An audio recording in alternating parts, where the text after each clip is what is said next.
안녕하세요. 오늘 당신이 보게 주신 자료들 참 흥미로운데요. 미국의 특허제도 이게 바뀔 수도 있다는 얘기죠. 이 개편안이 우리 기업에 미칠 영향 한번 깊이 파고들어 보겠습니다. 연합뉴스, SBS 비즈, 한국경제 보도에다가 증권사 분석, 전문가 인터뷰까지 자료가 아주 다양하네요. 지금 미국은 특허 유지할 때 고정 수수료를 내잖아요.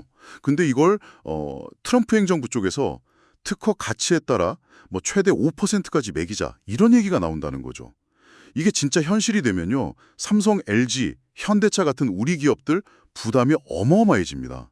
뭐 거의 10배, 연간 3조 7천억 원까지 늘 수 있다는 분석이에요. 아니 235년이나 된 제도를 갑자기 왜 바꾸려는 건지, 그리고 이게 우리한테 어떤 의미인지 좀 자세히 들여다보죠. 자, 그러니까 지금은 특허 유지 기간에 따라서 뭐 몇천 달러에서 한 1만 달러 요 정도 고정 수수료, 정액 수수료잖아요. 근데 이걸 바꾸겠다. 상당히 큰 변화인데요. 네, 맞습니다. 핵심은 말씀하신 대로 특허 가치 평가, 이걸 기반으로 수수료를 물리겠다는 겁니다. 뭐 1%에서 한 5%까지 이야기가 나오는데 이건 사실상 특허라는 그 무형 자산 있잖아요. 여기에 재산세를 매기겠다. 이런 발상하고 상당히 비슷해요. 재산세요? 특허에다가. 그렇죠. 그러니까 이게 단순히 수수료를 올리는 문제를 넘어서는 거죠. 특허를 그냥 기술 보호 수단으로만 보는 게 아니라 세금 내는 자산으로 보겠다. 이런 패러다임 전환으로 볼 수 있는 겁니다. 물론 그러면 그 가치를 어떻게 평가할 거냐? 여기서부터 이제 논란이 시작되는 거죠. 아, 가치평가. 그게 정말 어렵겠네요. 흥미로운 지점인데, 근데 왜 하필 지금 이걸 꺼내든 걸까요? 공식적으로야 뭐 재정 적자 때문이라지만, 보내주신 자료 보니까 다른 의도가 있을 수 있다. 이런 분석도 꽤 있더라고요. 뭐 관세 정책이나 그런 것처럼요. 네, 그렇죠. 여러 가지 해석이 나오고 있습니다. 일단 표면적으로는 미국의 재정 상황 악화, 이걸 이유로 들 수 있겠죠. 지금 특허 수수료 수입이라는 게 미국 전체 세수에서 보면 정말 작거든요. 0.1% 정도.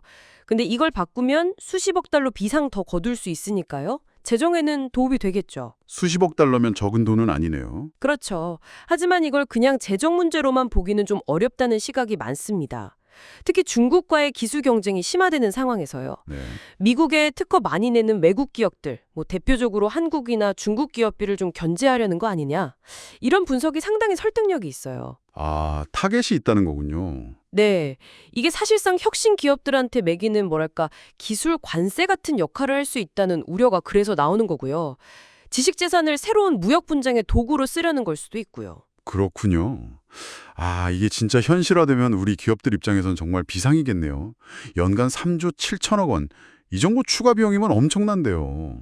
이러면 뭐 R&D 투자를 줄인다거나 미국 시장 전략을 아예 바꿔야 할 수도 있는 거 아닌가요? 네, 직접적인 타격이 예상됩니다. 특히 삼성, LG, 현대차처럼 미국 특허 의존도가 높은 대기업들은요, 이 비용 부담 때문에 좀 수익성이 떨어진다 싶은 특허는 포기할 수도 있고요. 아니면 아예 새로운 R&D 활동 자체가 좀 위축될 가능성도 있습니다.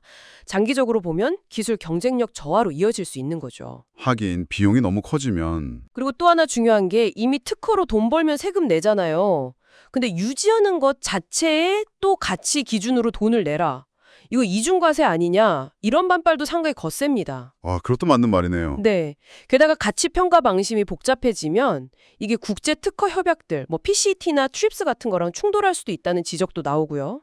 복잡하네요. 물론 뭐 일각에서는 중국 기업 견제 효과 때문에 우리가 반사이익을 볼 수도 있지 않겠냐 이런 시각도 있긴 합니다. 아주 없지는 않아요. 근데 당장 늘어나는 비용 부담이 워낙 크니까요. 그게 훨씬 더 직접적인 타격이 될 거라는 거죠. 오히려 이게 혁신 생태계 자체를 위축시켜서 장기적으로는 미국한테도 안 좋을 수 있다. 이런 비판도 있고요. 네, 들어보니까 정말 단순한 비용 문제가 아니네요. 정리해보면 이건 뭐 235년이나 된 미국 특허 시스템의 근간을 흔들 수 있는 문제고 혁신이나 지식재산권을 바라보는 관점 자체를 바꾸려는 시도다 이렇게 볼 수 있겠어요. 특히 우리처럼 기술 기반 기업들이 많은 한국에게는 사업 모델 자체에 영향을 줄 수 있는 굉장히 중대한 변화가 될 수 있겠습니다. 그래서 마지막으로 이런 질문을 한번 던져볼 수 있을 것 같아요. 만약에요, 특허가 정말 세금 내는 자산으로 바뀐다면 기업들이 과연 예전처럼 그렇게 적극적으로 특허를 내고 또 유지하려고 할까요? 아, 그러겠네요. 아니면 그 비용 부담 때문에 차라리 공개 안 하고 내부 비밀로 지키는 영업 비밀 같은 거 있잖아요. 그런 다른 형태의 지식재산 보호 전략으로 무게중심을 옮기게 될까요? 이 변화가 앞으로 기술 혁신이나 경쟁 환경에 어떤 영향을 미칠지 당신도 한번 깊이 생각해 보시면 좋을 것 같습니다.